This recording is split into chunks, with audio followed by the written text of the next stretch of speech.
اعوذ باللہ من الشیطان الرجیم، بسم اللہ الرحمن الرحیم۔ السلام علیکم ورحمۃ اللہ وبرکاتہ۔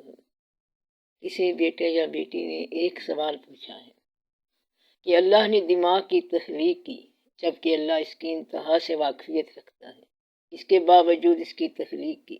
اس کو معلوم تھا کہ یہ آزمائش میں پورا نہیں اترے گا، اس کے باوجود آزمانا جبکہ اس کی انتہا سے پہلے واقف ہے۔ وضاحت کر دیں۔ اللہ نے دماغ کی تخلیق کی جبکہ اللہ اس کی انتہا سے واقفیت رکھتا ہے، اس کے باوجود اس کی تخلیق کی۔ اس کو معلوم تھا کہ یہ آزمائش میں پورا نہیں اترے گا، اس کے باوجود آزمانا۔ بھلا وہ نہیں جانتا جس نے سب کچھ پیدا کیا، وہ تو بڑا باریک بین باخبر ہے۔ اور جب ان سے کہا جاتا ہے کہ اپنے سامنے اور پیچھے آنے والے عذاب سے ڈرو تاکہ تم پر رحم کیا جائے، یعنی جب ان سے کہا جاتا ہے کہ اپنے آپ کو اس سے بچاؤ جو تمہارے سامنے ہے، تمہاری آنے والی زندگی ہے، جو دن قیامت کا حساب کتاب کا آنے والا ہے، تو اس دن برے اعمال کے نتیجوں میں ملنے والے عذاب سے بچاؤ، اور جو تمہارے پیچھے ہے ان کاموں کے نتائج جو تم نے ماضی میں کیے، ان کاموں کے لیے توبہ کرو، پلٹ آؤ، نیکی کے راستے پر آ جاؤ تاکہ تمہاری بخشش ہو، تم پہ فضل ہو۔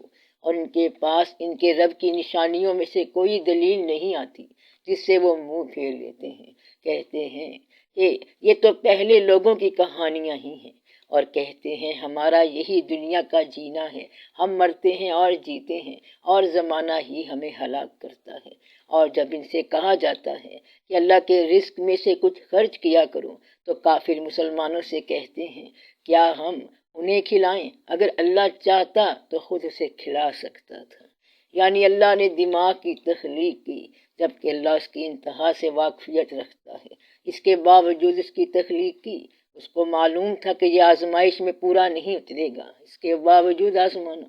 اللہ نے غریب مسکین پیدا ہی کیوں کیے، بھوکے پیاسے کیوں رکھے؟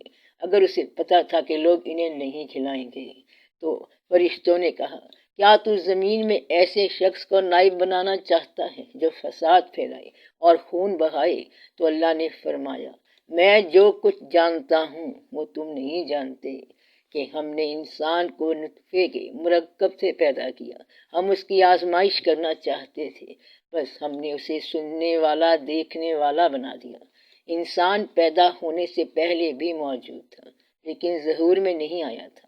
انسان پر ضرور ایک زمانہ ایسا بھی آیا ہے کہ اس کا کہیں کچھ بھی ذکر نہ تھا۔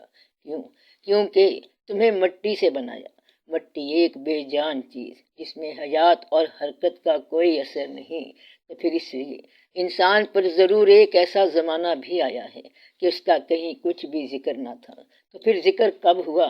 جب ہم اس کی آزمائش کرنا چاہتے تھے، بس ہم نے اسے سننے والا دیکھنے والا بنا دیا، یعنی تمہارے اندر شعور اور عقل پیدا کی، خیالات، احساسات اور جذبات پیدا کیے، گفتگو کرنے اور چیزوں میں تصرف کرنے کی قدرت دے دی، اختیار دے دیا، دماغ دے دیا، اور بے شک ہم نے اسے راستہ دکھا دیا۔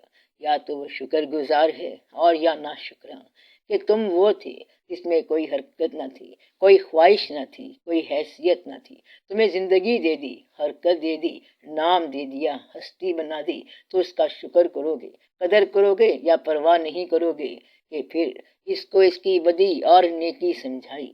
یعنی ہم نے انسان کی آزمائش کرتے ہوئے اسے صرف سمع و بصر اور عقل کی نعمت عطا کرنے پر ہی اکتفا نہیں کیا، بلکہ اسے صحیح اور غلط راستہ بتانے کا اہتمام بھی کیا، نیکی و بدی کی یہ تمیز اس کی فطرت میں رکھی۔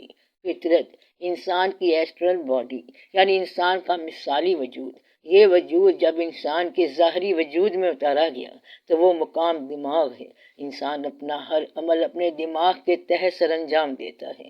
دنیا میں ایسا کوئی عمل نہیں جو بغیر سوچ کے ہو، سوچ دماغ میں آئی تو عمل شروع ہوا۔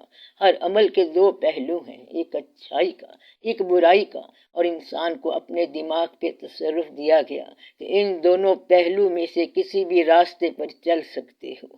اگر تم نے بھلائی کی تو اپنے ہی لیے کی، اور اگر برائی کی تو وہ بھی اپنے ہی لیے کی، کیونکہ عمل کرنے کا اختیار تمہارے پاس ہے۔ تمہارا دماغ تم پر تسلط نہیں رکھتا، کیونکہ اسے تمہارے کنٹرول میں دیا گیا ہے۔ بے شک میرے بندوں پر تیرا کچھ بھی بس نہیں چلے گا، مگر جو گمراہوں میں سے تیرا تابع دار ہوا۔ صرف ان پر تیرا زور چلے گا جن پر تو تسلط حاصل کر لے گا، جن کے من پر دماغ قابو پا لے گا۔ میں تجھ سے اور ان میں سے جو تیرے تابع ہوں گے سب سے جہنم بھر دوں گا۔ تو فرمایا، اے ابلیس، تجھے اس چیز کو سجدہ کرنے سے کس چیز نے روکا جسے میں نے اپنے دونوں ہاتھوں یعنی علم اور قدرت سے بنایا؟ کیا تجھے تیری انا نے روکا، یا تو پہلے سے ہی تکبر کرنے والوں میں سے تھا؟ اس نے کہا، میں اس سے بہتر ہوں، مجھے تو نے آگ سے بنایا اور اسے مٹی سے بنایا۔ شیطان کا یہ سمجھنا تھا اور کہنا تھا کہ وہ مٹی جو اپنی مرضی سے کوئی حرکت نہیں کر سکتی، اس کی کیا حیثیت ہے؟ جسے حرکت کرنے کے لیے، عمل کرنے کے لیے تحریک چاہیے، قوت چاہیے، شدت چاہیے، حدت چاہیے، یعنی خواہش چاہیے، اور وہ انا ہے، وہ میں ہوں۔ کہا، میں ایسا نہ تھا کہ ایک ایسے بشر کو سجدہ کروں جسے تو نے پیدا کیا ہے بچتی ہوئی مٹی سے جو سڑے ہوئے گارے کی ہے۔ یہی ہے وہ مقام جہاں دماغ نے، انا نے، ابلیس نے اللہ کے حکم کا انکار کیا، اللہ کے علم کا، اس کی قدرت کا انکار کیا، اور کہنے لگا کہ میں اس سے بہتر ہوں۔ یہ انکار صرف آدم کے لیے نہیں تھا، بلکہ اللہ کے علم کو، اس کی قدرت کو چیلنج کیا گیا۔ اور جو انسان اپنی خواہشات کے حوالے سے چلتے ہیں وہ اپنے دماغ کے تابع ہیں۔ شیطان کا، دماغ کا یہ دعویٰ صرف انکار نہیں بلکہ خدا کے روبرو ہو کر خدائی کا دعویٰ ہے۔ کھلم کھلا چیلنج ہے کہ یہ تجھے نہیں بلکہ مجھے اپنا خدا سمجھیں گے۔ تو کیا تم نے اس شخص کو دیکھا جس نے اپنی بے بنیاد خواہشات کو معبود بنایا، اور اس طرح اللہ نے اپنے علم کے مطابق اسے گمراہ کیا اور اس کی حقیقت کو سمجھنے کی صلاحیت پر مہر لگا دی اور اس کی بصارت پر پردہ ڈال دیا؟ تو اللہ کے بعد کون اسے حقیقت کی طرف لے جا سکتا ہے؟ کیا تم اب بھی سوچتے اور اندازہ نہیں کرتے، یا تم بھی انہی لوگوں میں سے ہو جو کہتے ہیں کہ زندگی صرف اسی دنیا پر مشتمل ہے، بس جو ہے یہ جسم ہی ہے، نہ کوئی روح ہے نہ آخرت ہے، موت، زندگی، یہ سب یہیں تک ہے، اور صرف وقت ہمیں تباہ کرتا ہے۔ ان کے پاس اس حوالے سے کوئی ثبوت نہیں، اور یہ صرف فرض کر رہے ہیں، اور جس دماغ سے یہ فرض کر رہے ہیں اسی کو عقل کل سمجھتے ہیں، اسی کو خالق سمجھتے ہیں۔ تو کیا تم نے اس شخص کو دیکھا جس نے اپنا خدا اپنی خواہشات نفسانی کو بنا رکھا ہے؟ پھر کیا تم ایسے انسان کے ذمہ دار ہو سکتے ہو جس کو حکم تھا کہ اپنے دماغ سے کام لینا، لیکن اس نے دماغ کا کام کرنا شروع کر دیا، اس کو خدا مان لیا، اس کا غلام بن بیٹھا؟ یا تو خیال کرتا ہے کہ اکثر ان میں سے سنتے یا سمجھتے ہیں؟ یہ تو محض چوپایوں کی طرح ہیں، بلکہ ان سے بھی زیادہ گئے گزرے ہیں۔ اور ہم نے دوزخ کے لیے بہت سے جن اور آدمی پیدا کیے ہیں، ان کے دل ہیں کہ ان سے سمجھتے نہیں، اور آنکھیں ہیں کہ ان سے دیکھتے نہیں، اور کان ہیں کہ ان سے سنتے نہیں۔ وہ ایسے ہیں جیسے چوپائے، بلکہ ان سے بھی زیادہ گمراہی میں ہیں۔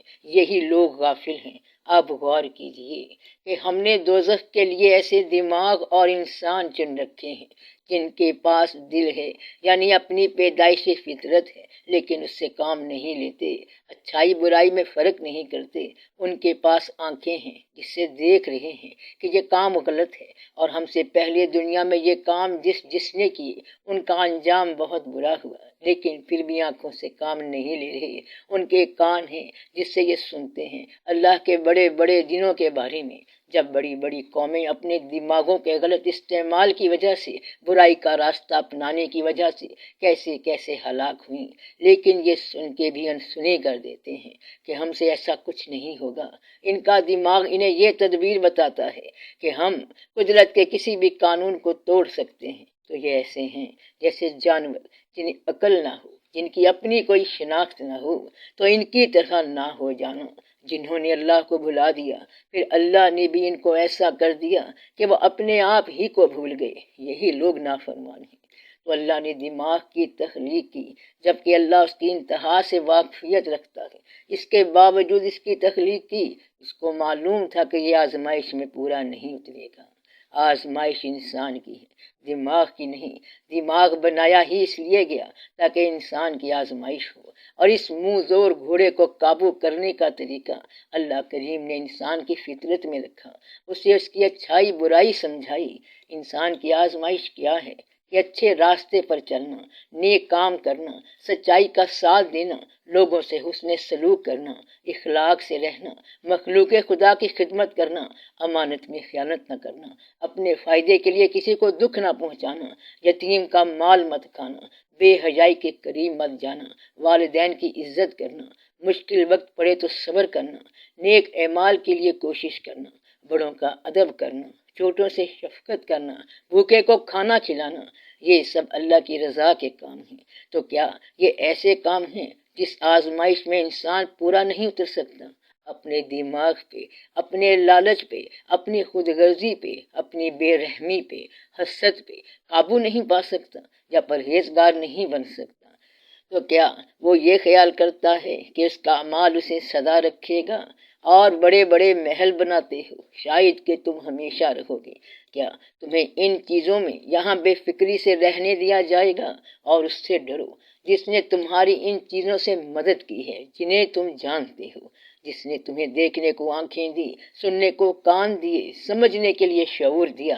تو دماغ کی انتہا انہی لوگوں پر اثر انداز ہوتی ہے جو اللہ کے راستے پر چلنا نہیں چاہتے، جو آزمائش پر پورا اترنا نہیں چاہتے، اور جو دماغ سے کام نہیں لیتے بلکہ اس کے کام آتے ہیں۔ تو کیا میں تمہیں بتاؤں شیطان کس پر اترتے ہیں؟ ہر جھوٹے گنہگار پر اترتے ہیں۔ دماغ کا زور انہی پر چلتا ہے جو اس کا غلط استعمال کرتے ہیں۔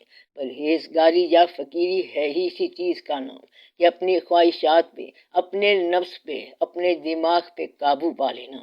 یہ یاد رکھنا کہ یہ دنیا کی زندگی تو وقتی ہے، اور اللہ کسی جان کو اس کی طاقت سے بڑھ کر تکلیف نہیں دیتا۔ اس نے جو نیکی کمائی اس کے لیے اس کا اجر ہے، اور اس نے جو گناہ کمایا اس پر اس کا عذاب ہے۔ دماغ کو اللہ نے اس دن ہی آدم کے سامنے جھکا دیا جس دن آدم کو پیدا کیا، اور یہی انسان کے لیے سب سے بڑا اشارہ ہے کہ وہ اپنے دماغ کو کنٹرول کر سکتا ہے، یا اس کا اپنی نفسانی خواہشات کا شکار ہو کر دماغ کو ہی، نفس کو ہی اپنا خدا بنا سکتا ہے۔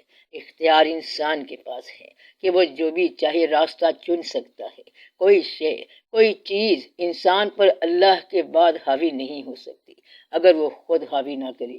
اللہ کریم نے انسان کو زندگی گزارنے کے لیے نہ صرف راستہ دکھایا بلکہ انسان اپنا مقام پا سکتا ہے، اس کے لیے اپنے محبوب پاک صلی اللہ علیہ وآلہ وسلم کی پاک و بابرکت زندگی سے راستہ عطا فرمایا کہ یقیناً تمہارے لیے رسول اللہ صلی اللہ علیہ وآلہ وسلم میں عمدہ نمونہ موجود ہے۔